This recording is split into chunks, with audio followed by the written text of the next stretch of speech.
Hi there. This week is International Sherry Week, so once again I felt it was sherry time. Today I thought I'd try a dry Oloroso. This is Gonzalez Byass's Alfonso. So Alfonso is a dry Oloroso Seco.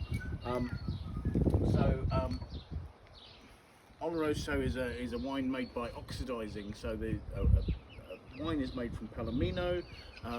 You'll tend to find that the Olorosos are actually made from the later pressings because they're richer and fuller.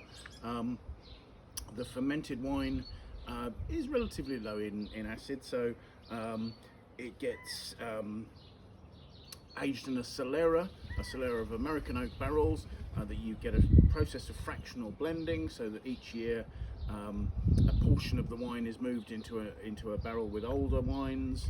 So there's a constant topping up with new wines into the older wines, and at the same time the top of the barrel is left with a headspace, so that there's oxidation going on.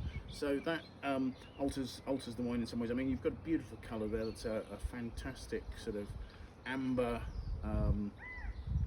tawny amber. Oops. Swirl it around, and it's releasing fantastic aromas of there's nuts in there, there's candied peel, maybe the sort of the candied lemon rind sort of notes. The nuts are sort of reminiscent of thinking of Christmas, and a sort of a Brazil nuts and hazelnuts, those sort of the slightly creamy note of the Brazil nut and the more sort of woody note of the hazelnut.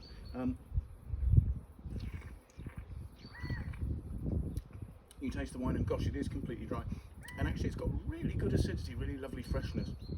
So what's happened is, during the period in the barrel, you've had a certain amount of evaporation and concentration going on there, so the acids have become higher, the alcohols will have become higher, the flavours will have altered, the wine will have gained in body.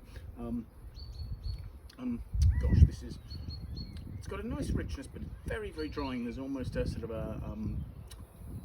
almost like a sort of a carbon sort of note to the dryness of it. There's absolutely no sugar, but at the same time, again, those sort of almost slightly creamy note of Brazil nut flesh, and then some more woody note, more sort of hazelnutty sort of flavours.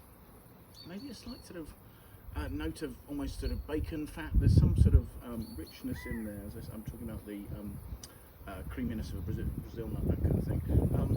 Flavours lasting really quite nicely, but not in a weighty sort of way, in a very elegant, long, sort of nutty finish. This is 18% alcohol evidently, but it doesn't sort of show as being hot and alcoholic, particularly on the finish. I mean, you can tell there's a bit of alcohol. To sum up, a sort of a medium to fuller bodied wine that would go nicely with the very dryness, would probably work quite nicely with sort of fatty hams and that sort of thing, or cheeses, and the good acidity would cut through there. Really enjoyable glass of sherry for lunchtime at the end of Sherry Week. So happy Sherry Week, everybody. Bye now.